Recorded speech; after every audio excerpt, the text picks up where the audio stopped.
Welcome to the first episode of Unnamed Women of the New Testament. This is a special bonus series from the Sunday on Monday podcast, and it's brought to you by LDS Living and Deseret Bookshelf Plus.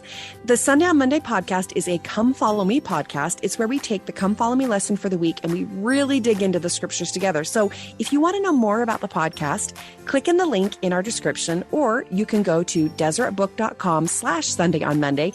It's going to take you to Deseret Bookshelf Plus, where you can sign up for a free 30-day trial for Deseret Bookshelf Plus. It is awesome.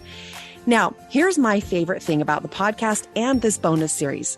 Each week, I get to invite my friends to come and join me and discuss the scriptures, and we bring our knowledge and feelings and experiences and humor to the table. It's pretty amazing. I love it so much.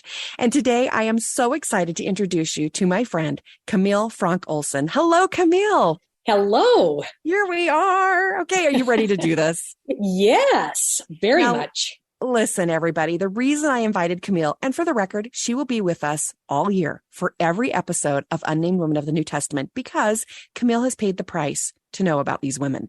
She is a former professor at BYU. She is an author.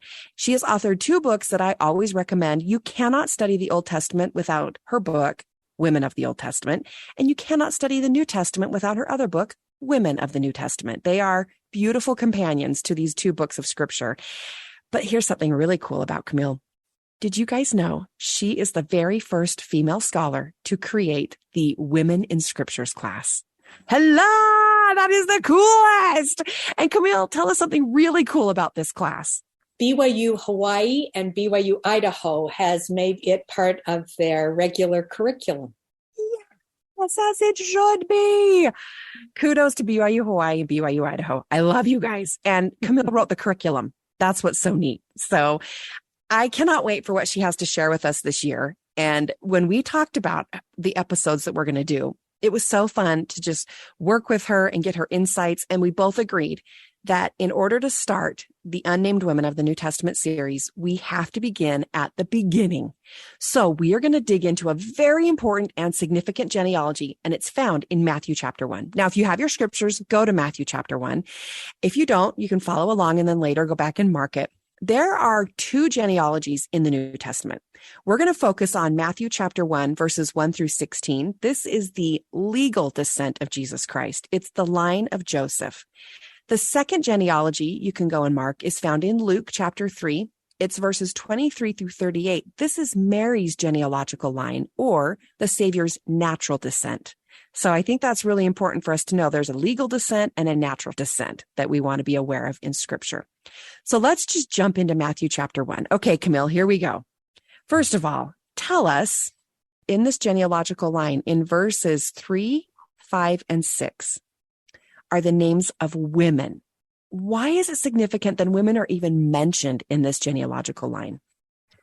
Well, if we recall our study this year in the Old Testament, whenever we ran into genealogical lineages that were recorded in the Old Testament, I think we come away with the idea you rarely, if ever, see women. It's highly uncommon.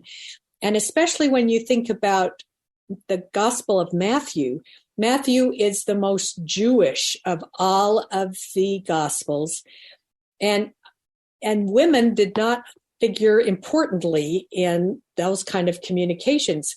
Genealogy was figured at that time. The focus was on the men, the fathers, not the mothers. Right. And so to find any women in this genealogy in the Gospel of Matthew is, it would have taken the readers at that time by surprise. Now, had it been in the Luke one, it would not, because you read Luke and Luke is very inclusive and he does more with women than any of the other gospel writers. But this is Matthew that does it. And so, yes, it is very surprising. Well, and I like that you said he's the most Jewish, and his goal is to teach the Jews. He is writing to the Jews. So it is surprising that he would have even included women in this, because the Jews, like you said, women weren't even included in censuses. They would go house to house and just find out information about men. So this is pretty exciting that Matthew decides, let's include some women here. And then look, who does he include? Which women? It's not the ones you would think. Not at all. Tell us who he includes in the genealogy. Well, first, to recognize, Matthew starts his genealogy with Abraham, which makes sense to a Jewish audience. Right. Here's the house of Israel. Whereas Luke takes his all the way back to Adam, who is the son of God, which is all inclusive of everyone, Gentiles and Jews. But this is a very Jewish genealogy. And so if you're starting with Abraham, it would be, you're saying there's some women in it. Wouldn't you expect Sarah? Yes. How about Rebecca? Totally. And then when you get to Jacob, Leah is the one that leads to this lineage of the tribe of Judah. But it isn't until you get to Judah and his wife, if we can say, is Tamar, which typically we don't even read. I mean, she's got a whole chapter in the book of Genesis, but people don't know that. So it's easy to just skip right over her. Then we get Rahab, the harlot, who lives in Jericho.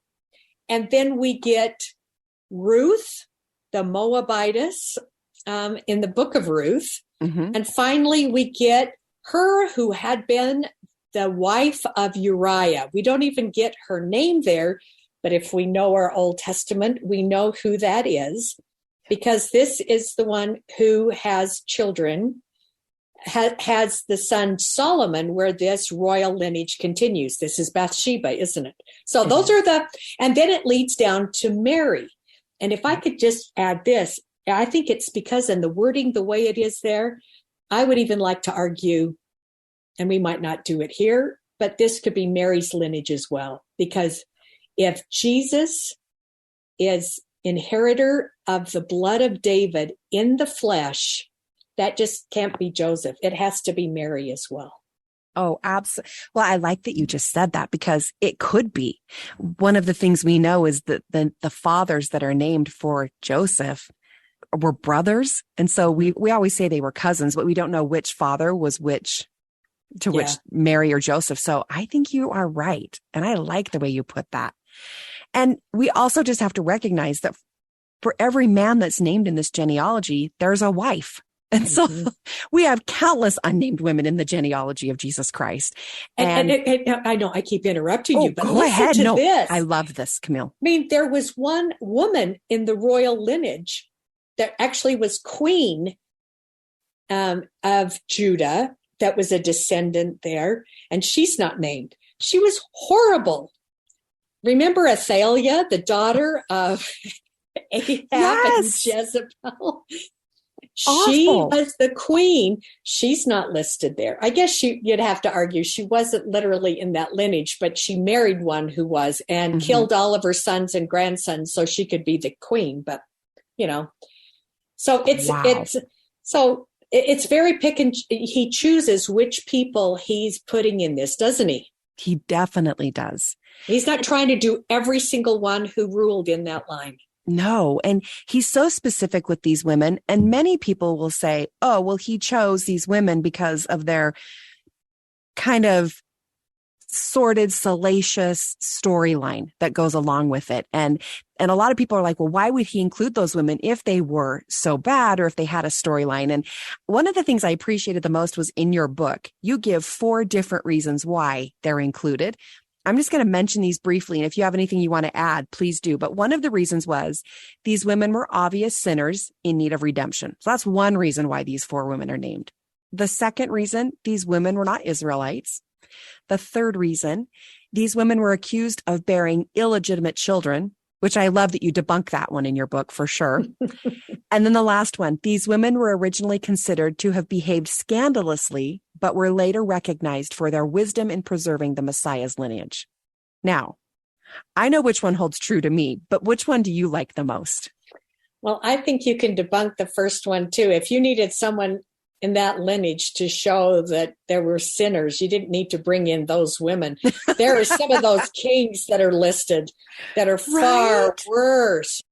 But there is something about the one about them being not Israelites. We know that Ruth and Rahab definitely were not, but we really can't be sure about Bathsheba and Tamar. You've got great arguments on both sides. Yeah.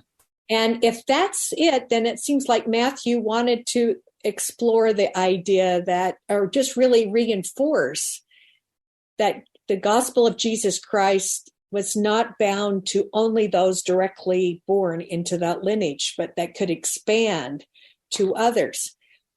But then it makes you question why Mary, I mean, very easily and directly, Matthew finds a way to make sure that Mary is the fifth woman here. Mm-hmm. And so it's that fourth one in that list that really rings true to me, especially when we consider that there were those that likely believed all of Mary's life that she had conceived Jesus out of sin. Mm-hmm. Remember that from John 8, when he's talking to the Jewish leaders and they say to Jesus, "We were not born of fornication." Now, if they're saying that you get this, it's not a whole lot, but I think there's something in there that there are rumors that have spread. And I just can't help but think that Matthew, knowing what he did and know some of the rationale people would have to reject Jesus just simply because his paternity was unknown. Mm-hmm. Here is Matthew talking to that audience. These Jewish friends and neighbors and countrymen, do not discount Jesus because we don't know who his father is or that we think his mother lived in sin when she conceived him. Look at these women from our history that were likewise first falsely accused of scandal. And then we found out they were the heroines in the story and preserved this lineage. They were the rescuers. And, yes. And in that way, he starts preparing his audience to set aside any questions they have about Jesus's paternity and what Mary was like, and can focus on the gospel of Jesus Christ. I think it's brilliant for that audience. Oh, absolutely.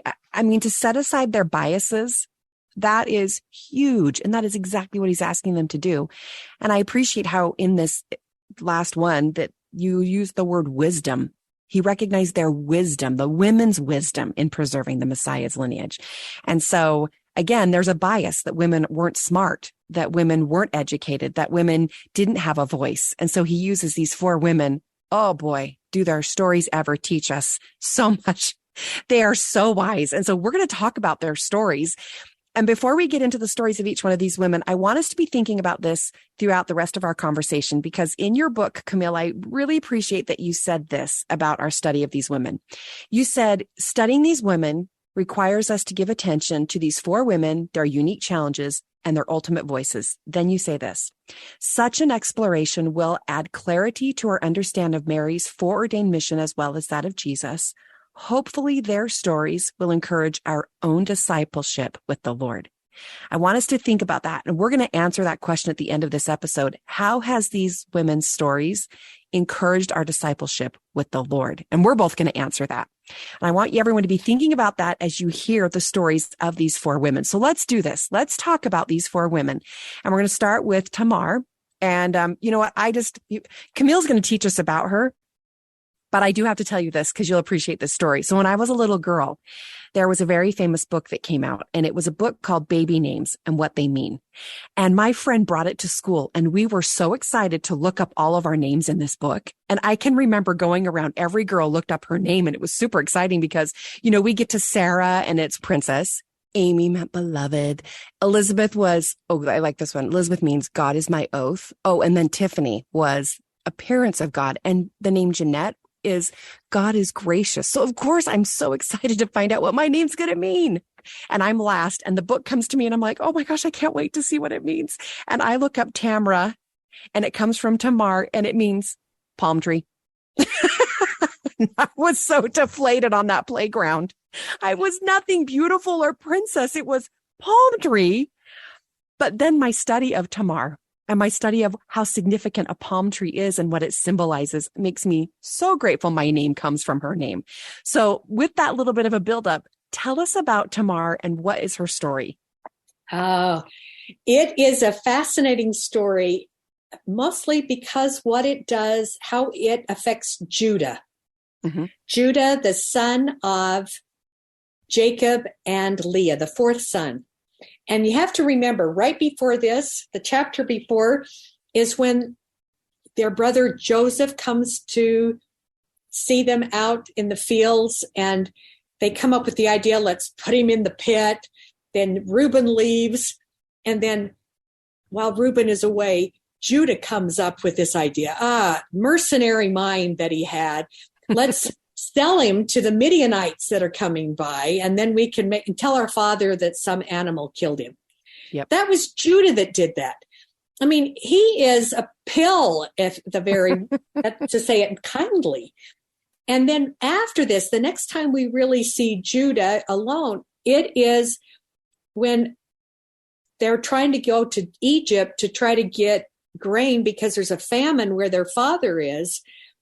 And Joseph is there, but they can't recognize him in all of his royal robes. The same one that Judah sold off. Joseph doesn't tell them, and Joseph works it out so that he can falsely accuse Benjamin of stealing from him and therefore keep Benjamin. And it's in that setting, this chapter 44 of Genesis, you look back there and look at Judah now. Judah, in that case, puts himself out and says, you take me, it'll kill my father if Benjamin, we lose him too. He's already lost Joseph. No, don't take Benjamin. Take me instead. And to remember, it brings Joseph to tears when he finally tells him. And you think, what happened to Judah? Right. He changes. And the only explanation is this chapter 38 of Genesis. That is our one story about Tamar.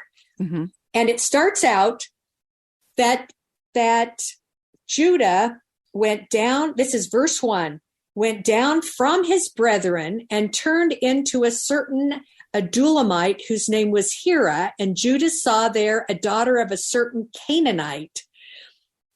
So Judah leaves his family, he leaves his religion, he goes and lives among the Canaanites and marries a Canaanite woman. Mm-hmm. And they have 3 children, Onan, and Shelah. And Judah chooses a wife for his oldest, and he chooses Tamar. We don't know any background. We don't know, like I said, whether she's of the covenant lineage or if she's one of the Canaanites. Tamar marries He's wicked. The Lord takes his life. So she is married to the next brother as part of that law that said she's part of the family and she needs to give birth to a child in her first husband's name. Mm-hmm. Well, that second son was just as bad, if not worse than the first, and the Lord takes him. And Judah is worried if he marries her off to the third son, he will die too because he's just like his brothers. So he sends her home to live with her family. That's the only thing she can do until Shelah is old enough. That's his excuse. But think this, there is no future for Tamar at all. Right. She cannot marry anyone else. She belongs to Judah's family. And so she waits. And all we know is that time goes by. We don't know how much time.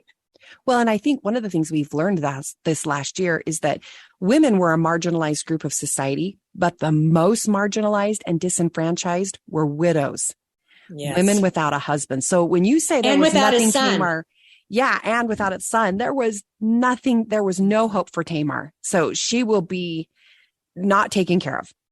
And it seems like Judah's happy with her there. It's like he doesn't want her anymore in the family. Yeah. But there's no other family. If she marries someone else, it's death to her. Mm-hmm. So Judah's not coming to see how she's doing. She's just stuck there in her parents' home. She hears that Judah's coming by for sheep shearing and not right through her village. And so she wants to go meet him. But for a woman just to go out there alone to meet one of these groups of men coming by doesn't look very good. Right. And I think it's interesting. She takes off her widow's garments and she covers herself with the veil. Which is a symbol of being a virgin or not married. Is that right? Well, that it's a veil. modesty. It is modesty. Mm-hmm. There was an ancient law that said prostitutes could not wear veils, Right. because you have to show who you are. I mean, this is you're out there and letting people know. Mm-hmm. Judah thinks she's a harlot because he doesn't recognize her. She's sitting there alone. He just assumes that. A lot of times people have said, oh, well, she was dressed like a harlot. She is not. She's not at all. The scripture doesn't say she's hoping to look like a harlot. Judah thinks she is. Yes. And it's when she sees that Shelah, right there with Judah, is old enough and that Judah's not going to give him to her as a husband. And that Judah comes then to her and propositions her. Mm-hmm. I think it's at that moment Tamar says he's part of the family. You know, if his sons isn't, it was legally in her rights that she could have a child by him. Mm-hmm. And so without letting him know who she was, that she was his daughter-in-law, she accepted the proposition, but added one little thing first. She says, what will you pay me for this? You want to play the game? I'll play the game. I love how you put that. and he said, oh, I'll send some animal for you. And she goes, but until then, what will you give me? Mm-hmm. And she goes, I'll tell you what I'd like. I would like your signet. It's probably a signet ring on a cord is what the Hebrew seems to indicate. That would be a very personalized piece of jewelry or artifact that he would put a seal on something to let people know this really is from him. Yep. And also his staff, which probably is personalized. Right. She's so smart. She's very wise. She's very wise. And she's covering her bases here. And so he goes, great, fine. I'll send you the kid afterwards. And so after this little liaison, Tamar finds out she is pregnant. Judah goes on his way, remembers, oh yeah, I got to pay that off. So he sends an animal by his friend to pay the harlot that's in town. Everyone in town says, there's not a harlot here. You know, who is that? And so you learn something about Judah in that. His response is, let her have it her way then. If she's going to not take this, lest we be shamed. He was more concerned about what people thought about him than about being fair to this woman. And all is good. 3 months later, what happens? People find out Tamar is pregnant. And the automatic assumption, she has played the harlot. She's been unfaithful to the family. So the word comes to Judah. And what happens? Judah said, well, okay, if she's going to do that, let her be burnt. I mean, that fast. She's gone. He is quick. Yeah, like burner. Yep. And I love this verse. This is verse 25. This is Genesis 38, verse 25. When she was brought forth, it's like she's on her way to her death and she hasn't said anything. She's waiting for the perfect moment. When she was brought forth, she sent to her father-in-law, Judah, right? Saying, she sends this message, by the man who these are, am I with child? Discern, I pray thee, whose are these? The signet, the bracelets, and the staff. Here these are. She's kept them there. Take this to my father-in-law, say, here's the father of my child. And when Judah sees them, bing. Yep. Judah acknowledged them, Genesis 38:26, and said, she hath been more righteous than I, because that I gave her not to Shelah, my son. And he knew her again no more. He recognizes not only has Tamar more righteous than Judah, that would be pretty easy at this point, but she is fully within her rights and privileges. And she has done this in a way that is perfectly legal and moral. Yeah. For truly those laws that are there. And so there you go. Oh. And what happens, it is a wake-up call to Judah. And I think he is different forever afterwards. She has twins.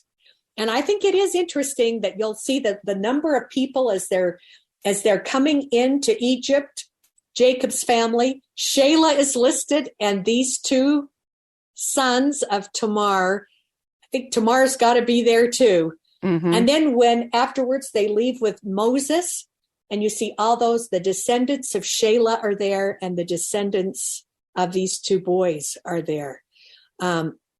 Truly, Tamar saved that lineage and opened the way for Judah to receive the promised blessing that the scepter will not depart from his lineage until Shiloh or the Messiah comes. Yeah. Okay. Oh gosh, Camille, that was so good. Well, and then as you're talking, I'm going back to her name, Tamar, which is a palm tree, which is a symbol for victory. Palm fronds are waved when the Savior enters. It is a symbol of being upright, ultimate triumph, and faithful. And I think this is so cool because you talked about the genealogy, those two sons, the twins, and we're going to connect that now to the story of Ruth. So Ruth is the next woman who's mentioned. And she's my woman. I love Ruth. Her name in Hebrew means friendship. And she comes into the story in the book of Ruth as a Moabitess. She is not an Israelite, and she marries into a family of Israelites. And there are two sons in that family, and Ruth and Orpah marry into this family, and they move. The whole family moves to Moab, and the sons die, and the husband dies, leaving Naomi and Ruth and Orpah without husbands. Again, marginalized, disenfranchised, they have nothing. And so Naomi says to her two daughters-in-law, look, you guys can go. Just go back and live with your families.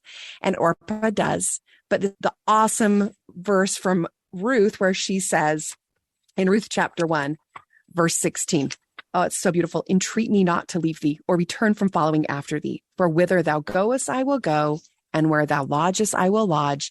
Thy people shall be my people, and thy God, my God. That is her conversion line right there. Thy God, my God. And so through her conversion and becoming an Israelite, she and Naomi go back into the land where Naomi is from, and they get taken care of by a man named Boaz. And listen, go read the story. It is so awesome because Ruth and the relationship between Ruth and Naomi is so beautiful. And Naomi says to Ruth, go and glean in this field of a kinsman that's near to us. There's nobody else they're related to that Ruth could marry. And I think it's interesting because Naomi does say to Ruth and Orpah, listen, I don't have any more sons. And what, are you going to wait for me to get married and then have more children and let those sons grow up so you can marry them through the law of Moses? And so she's like, just go and take care of yourselves. But Ruth stays. And when they come back, they realize, oh, I have a near kinsman. His name's Boaz. We can glean in his field.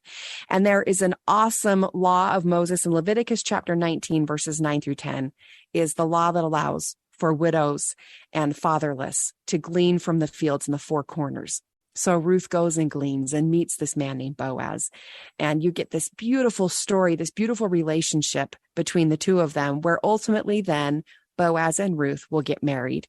But what I think is so significant is in the genealogical line in Ruth, at the very end in chapter 4, we have the line where it starts in verse 18. Now, these are the generations of Pharez. And Pharez is one of the twin sons of Tamar.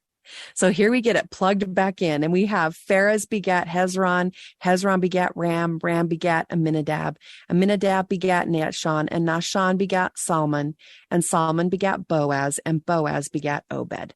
And then through that, Obed begat Jesse, and Jesse begat David, who we get the genealogical line of Jesus Christ through.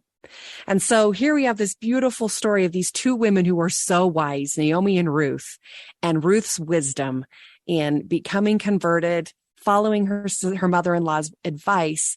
She marries Boaz, and they have the line again. Here we go. I mean, I just love how in all these stories, it gets saved through the wisdom of these women.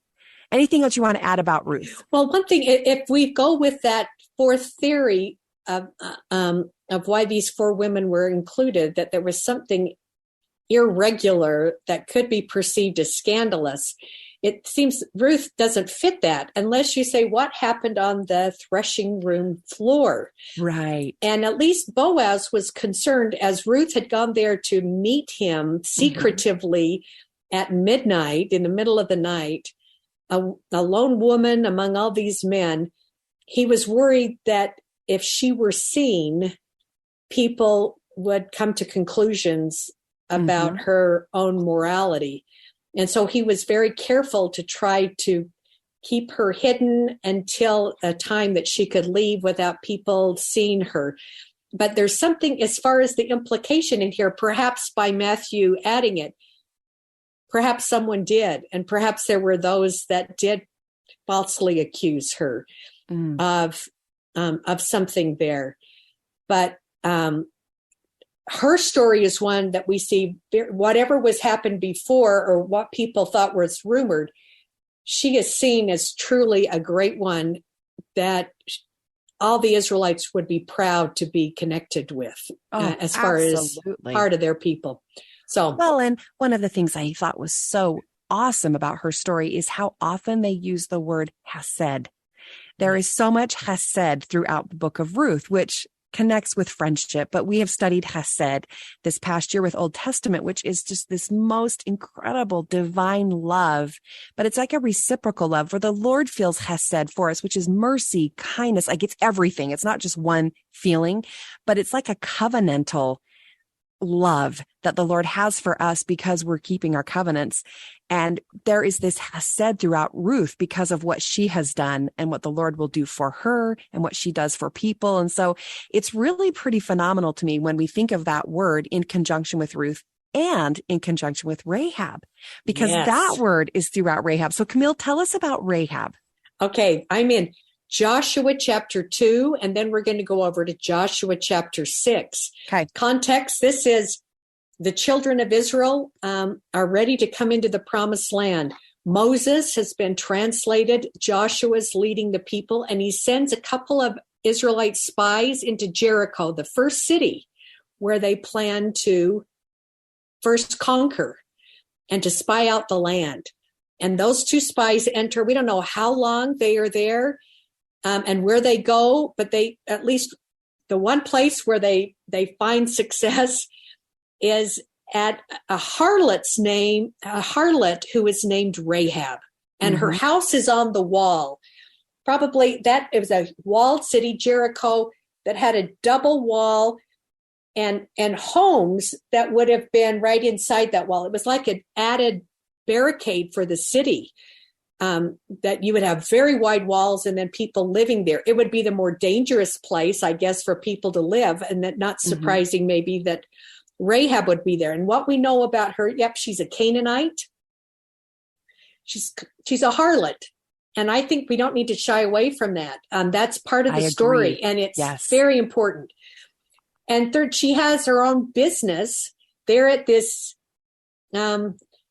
wine selling ale house or whatever, and people stayed, perhaps a brothel. I mean, you don't know while it is, but her family depends on her for a living, and they're going to depend on her for their very physical lives as well. And she's the caretaker for her mother, her father, her brothers and sisters, and it looks like maybe even another generation. And so you don't know, but these spies come in. And she seems to make that connection pretty fast, because soon she hides them up on her roof. And the people from the king come in, the city-state of Jericho. There's a king, and he sends up saying, there are some of these Israelites that are coming to spy out the land. And they said, where are they?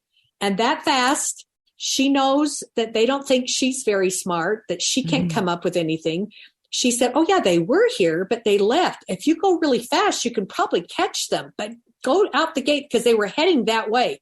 She sends them out, then races up to the roof, and now she wants to talk religion with these spies. I think we get to hear her voice. I think it is a fascinating. I just want to take a look at a few of these verses. In chapter 2 of Joshua, verse 9, she said to the men, I know. And that word know here is more than cognitive. This is more like a spiritual knowledge too. Remember, Jethro, Moses' father-in-law, used that word when he said, I know now, after Israel had been delivered from Egypt. Now I know. Sariah, in the Book of Mormon, says that after her sons come back safe with the brass plates, now I know of a surety that the Lord has sent us here. And Naaman, the Syrian captain, after he's healed of his leprosy, he says, I know. It's the same word. I know now that Hebrews' God is the only true God. It's that same thing. And this is Rahab. She said, I know that the Lord, it's all in caps. That means Jehovah. Mm-hmm. Canaanites had a whole pantheon of gods. And the gods lived less morally than the people did. I mean, they're not good examples. But here she said, I know that your God, Jehovah, hath given you the land. Now, notice she even says that prophetically. They haven't got the land. They haven't even started to conquer. Yep. But she knows. This is in Hebrew. You know, the prophetic, it's called the prophetic perfect. It allows you to say something in the present tense that hasn't happened yet. It is truly faith, the assurance of things hoped for, even when evidence is unseen. I know he's already given you the land. And then she talks about how much we have learned about what you have done, that Jehovah dried up the water of the Red Sea for you. And she knows all these stories of how they have conquered. I've often wondered if when you cross-reference this with 1 Nephi chapter 17, verses 32 through 35, mm-hmm. and 2 Nephi chapter 25, verse 9, if you don't see that the Lord said that the people of the Canaanites were destroyed when the Israelites came in because they rejected the word of the Lord. Right. And if you say that, what does that seem to, that suggests they were taught it first. Correct. Yeah, I agree. And somewhere in that, Rahab has heard this and she believes. And she believes. And I'm just imagining the spies, their reaction. Like their eyes must just be like, "What? Wait, what? Yes. You're a believer? We did not expect to find this in Jericho." Yes. And especially in this house. I know. Yes. We probably came here purposefully. I mean, it's just interesting that they chose to go there. You wonder if God guided them to exactly Jericho's house. Of all the places they could have gone, they chose a pretty scandalous place. Yes. And they're having this experience. It's so and overcoming any kind of stereotypes they might have had. And anything good come out of Jericho, and especially this house. Right. And as soon as we had heard these things, this is chapter 2, verse 11 of Joshua. As soon as we heard these things, we Canaanites here, our hearts did melt. Neither did there remain any more courage in any man because of you. For Jehovah, your God, he is God in heaven above and in earth beneath. And then she says, verse 12 of chapter 2 of Joshua, now therefore I pray you, swear unto me by the Lord. If you look in the footnotes, covenant with me. Mm-hmm. Since I have showed you this chesed, that you will also show that chesed back to my father's house. And so if you'll save me alive and my father and my mother and my brothers and my sisters, I'll help you get out of here. And they make this covenant. They show this lasting kindness, this chesed to each other. And he said, okay. And she lets them out of her house with, it says a scarlet or a cord, a line of scarlet in Joshua 2:18. Mm-hmm. And they said, okay, get us out here and don't tell anybody about us. When we come back to conquer the land, we'll save you. But keep this scarlet rope or cord out here and get all your family in the house when you see this happening, and you stay in this house and we'll get you out. That's the covenant they make. And there you go. There's chapter 2, right? Oh, yes. So go to 6. Okay. Tell us what happens and about that scarlet thread. So now you get, and they come back with this fabulous report to Joshua. I think their faith is emboldened because of the testimony of Rahab. Yeah. And they're ready. And the walls of Jericho come tumbling down as they go around 7 times. But Joshua said, everything is accursed. Everything is utterly destroyed except Rahab and her family. So chapter 6, verse 22, Joshua said to the 2 men that had spied out the land, go to the harlot's house and bring out thence the woman and all that she hath. And so they do. They have to stay outside the city for a little while. It was probably the very safety measure that they had learned after war to make sure disease isn't brought in. But we read, look at verse 25, chapter 6, Joshua 6, verse 25. And Joshua saved Rahab the harlot alive, and her father's household, and all that she had, and she dwelleth in Israel even until this day. This was probably written long after the fact. It's probably descendants how far down that actually he would have known to say this. So this tells you the legacy already that is started with Rahab. Yeah. And what is fascinating to me is even in New Testament times, the valiant efforts and testimony of Rahab are remembered. In Hebrews 11, that very roll call of the faithful, where faith is defined as the assurance of things hoped for, even when evidence is unseen. Rahab is mentioned as one who had so much faith that she acted and saved these men. And then in James chapter 2, we read James bring up Rahab as one of two examples, Abraham and then Rahab as one who showed faith and works. It's not just faith and believing, but you show it by your works. And she's in both places called Rahab the harlot. Yeah. Her name means broad. I like to think of it as the gospel net of the Savior has been enlarged and is broad to include all. This Canaanite harlot belongs in the gospel net. And she rescued Israel on that day. I'm so thankful that you taught us what her name means, because it really struck me that this idea that it was a foreshadowing of this inclusion, that the gospel of Jesus Christ is all about inclusion to anyone and everyone. And so, because I remember learning her name at first to be large or enlarged. I'm like, well, that's a terrible, like I thought Tamar, the palm tree, was bad for me. I hate to read Tamar means large, but it means broad or wide. It means inclusion of anyone and everyone in the gospel of Jesus Christ. And she is the perfect example of who does the Lord include? All the Rahabs of the world. It's beautiful. So thank you for sharing that story with us. And so then it leads us to our last woman. And the scriptures say, it doesn't say her name. So it does say of her that had been the wife of Urias. So this is Bathsheba. And I just have to start because my favorite thing about Bathsheba is her name. When I learned this in Hebrew, this is like a turning point for me because it's two Hebrew words. It's Bat and Sheba. And Bat means daughter and Sheva means oath or covenant. So her name literally means daughter of the covenant or daughter of the oath. And then you dive into the story about her. And now this story, so many people, there are two sides to this story. You either hate her or love her. And I think it's so interesting because people who hate her are like, well, she shouldn't have been bathing on the top of her roof. She purposely did that so a man would see her naked. And of course, David saw her and wanted to be with her. But then you realize why she was bathing on the roof and how it was. Can I do? Please.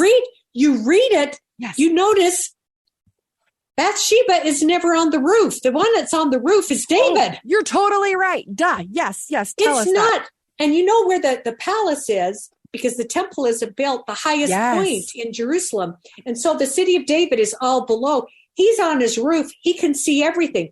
There's no evidence that Bathsheba's out parading buck naked on the roof. You're right. Because she would have been in a mikvah, which would have been in the ground. You're totally right. Yes. That. And maybe she wasn't even in a mikvah. Maybe she was doing a little sponge. I mean, whatever she was. Yeah. Yes. Well, whatever she was doing, she was ritually cleaning herself because that is what women did at the end of their menstrual cycle. When you finished your period, you were unclean for 7 more days. And then on the 8th day, you would have to wash your body that you were ritually clean again. And so that's what she was doing. She was performing that ordinance that now she was ritually clean, and David sees her. And again, I think it's interesting because it starts in 2 Samuel chapter 11, verse 1. The first thing it tells us is at the time when kings go forth to battle. And so you kind of wonder, well, why was David not at the war? There's so many different thoughts on that, but he probably should have been. And if he had been at war, would this have happened? But again, maybe it was all supposed to happen because we get the genealogical line of the Savior through it. But Bathsheba is seen as being sort of this scandalous woman, but she's a daughter of the covenant. And I think she's a believer. And then you go into this verse of scripture, which I think was so cool. It's pointed out, and you did this in your book. And it's really important for us to notice that when you see a word in italics, it's added by those who translated. And it changes the way this verse reads. So we go into verse in 2 Samuel chapter 11, verse 3. So he sees her washing herself. And verse 3 says, and David sent and inquired after the woman. And there's the word one in italics. If we take that out, it doesn't say one said, is not that Bathsheba? It actually kind of implies that David knew who it was. And David sent and inquired after the woman and said, is not this Bathsheba, the daughter of Eliam, the wife of Uriah the Hittite? Mm-hmm. Like he knew who she was, and he knew who Uriah the Hittite was, because Uriah was like his right-hand man. Uriah was a bodyguard. He was one of 30 mighty men listed in the scriptures. For the military captains at this time, he was a trusted warrior, and David knew him very well. And what does his name mean in Hebrew? Oh, his name means my light is Jehovah. Yeah. So David then did, in verse 4, it says David sent messengers and took her. I think there's something significant about the word took right there. How much of this was Bathsheba's decision? How much of it was she just had to do it because he was king? I don't know. What are your thoughts, Camille? Yeah, it is. We don't know. The focus is on David. It isn't Bathsheba. So we don't really have her feelings in this. Mm-hmm. And the culpability the Lord places on David as well. Yes. Well, and in verse 4, he knew that she was purified from her uncleanness. So then she does become pregnant by David. And then there's a cover up. And it's just so fascinating to me in this story because David didn't ultimately get in trouble for having sexual relationships with Bathsheba. David got in trouble because he made an arrangement where Uriah would then be killed. Mm-hmm. He sent him on the front lines of war to make sure that he would be killed in war so that he could cover up this pregnancy. But he actually first tried to cover it up by bringing Uriah off the battlefront and said, go see your wife, go and be with her. But Uriah is such a nobleman. Make him think that child was Uriah. Yes, exactly. But Uriah is such a nobleman that he's like, no, he slept by the door of King David. We're at war. He is not going to leave the king until the war's over. And so when David wakes up in the morning and sees Uriah sitting at his door, he's mad. Well, I told you to go see your wife. And Uriah's like, that's not what I've been asked to do. Like, I am here to completely protect you. And so that's when the king then says, David's like, all right, we gotta do something major. So and it says, let's put Uriah on the front lines, and Uriah is killed. So he actually had him murdered. And that is what the whole book of Psalms is then about, is all of the cries and prayers of David for what he did in that instance. And so we have this story about this. Then there's David and Bathsheba, and their child passes away. And then she becomes pregnant again and gives birth to Solomon. And so then that's our lineage of Jesus Christ. Anything else to add about Bathsheba? I just think there in 1 Kings chapter 1, it is Bathsheba that goes to David before he dies and ensures that Solomon is made the king, because there was another of David's sons that was politicking to be king. And there was, it seems right from the get-go, the Lord had promised that it would be Bathsheba's son. Of all David's wives, it's Bathsheba's son that will be the next king. And that lineage goes through there. It's going to be Bathsheba's son who builds the temple in Jerusalem. It's Yep. And she orchestrates that with the prophet. She and Nathan the prophet, you can just see there's a special bond there, and they understand each other, and Nathan the prophet trusts Bathsheba. So much wisdom. I mean, story after story are these women who are so wise in their ability to orchestrate the situation and circumstances to do what the Lord always had intended. Like I love that word wisdom. So there are stories about our women. Those are the women that are included in the genealogy of Jesus Christ in Matthew chapter 1. So now we're going to go back to that question we thought about as we've discussed these women. How have these stories encouraged our own discipleship? And I want to know from you, Camille, how has that worked? And then I'll share my experience. Well, I just think no matter who you are, no matter what your background is, no matter what you feel like your gifts and talents from God are, the Lord has need of you. And these women show in situations where in some cases they don't, almost all these cases, they're really limited in what they are able to do in the mores of society and legally, and expectations that people would have. But they found a way to be true to their testimony. They found a way to be true to their God-given talents and made contributions that changed the future of Israel. Mm-hmm. And even though we don't talk about them all so much, Matthew thought it was of great importance. And so to me, it tells me that I don't have to be a leader politically or in a community or militarily, which they were men that did that. But women were often rescuers, and we women have opportunities to do things within our sphere of influence that truly rescue those that the Lord has anointed. Wow. Well said. In fact, when you said that, Camille, that hit my heart. Like the Spirit was like, that is 100% true what she just said. Thank you so much for pointing out within our own sphere of influence, we have the ability to include and rescue. Oh, so good.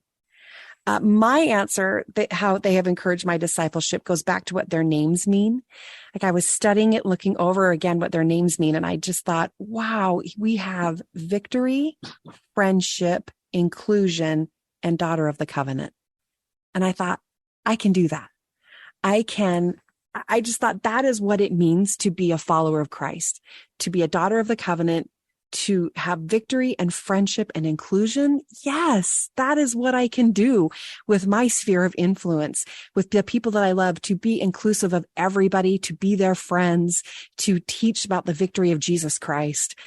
That's what it means for me in the covenant relationship that I have. And so that I appreciate so much what these women's names mean in context of my own life. And I think they were all of those things. Every example we studied is an example of victory, an example of friendship, and of inclusion, and of covenants. And so that was pretty cool to know their names and how all four of them were those. And then you get to Mary. I mean, the last one in the line, she is victorious. She is a friend. She is inclusive. She is a daughter of the covenant. And so it's neat that it ends with that. So thank you for sharing. One day we will get to meet them, and won't that be delightful and just awesome? I'll stand in line with you. I'll stand next to you. I'll stand in line behind you. You should get to go before me. For sure. I'll go next, but I can't wait to meet them. I just want to see them, what they look like, and get the rest of the stories. God, no kidding. To hear the rest of their stories, I think that's awesome. And you know what, Matthew? Thank you. Thank you for including these women, because it gives us a great opportunity to talk about them, share their stories, learn from them, and then to just, again, encourage our own discipleship because of their examples. So thank you, Camille. This is a great discussion of these women. I am so excited for this year. Wow. So that's it. That ends our discussion of women of the New Testament. So thank you, friend. Thank you. Thank you so much for joining us today for our first episode of Unnamed Women of the New Testament. Again, this is a special bonus series from the Sunday on Monday podcast, and it's brought to you by LDS Living and Deseret Bookshelf Plus.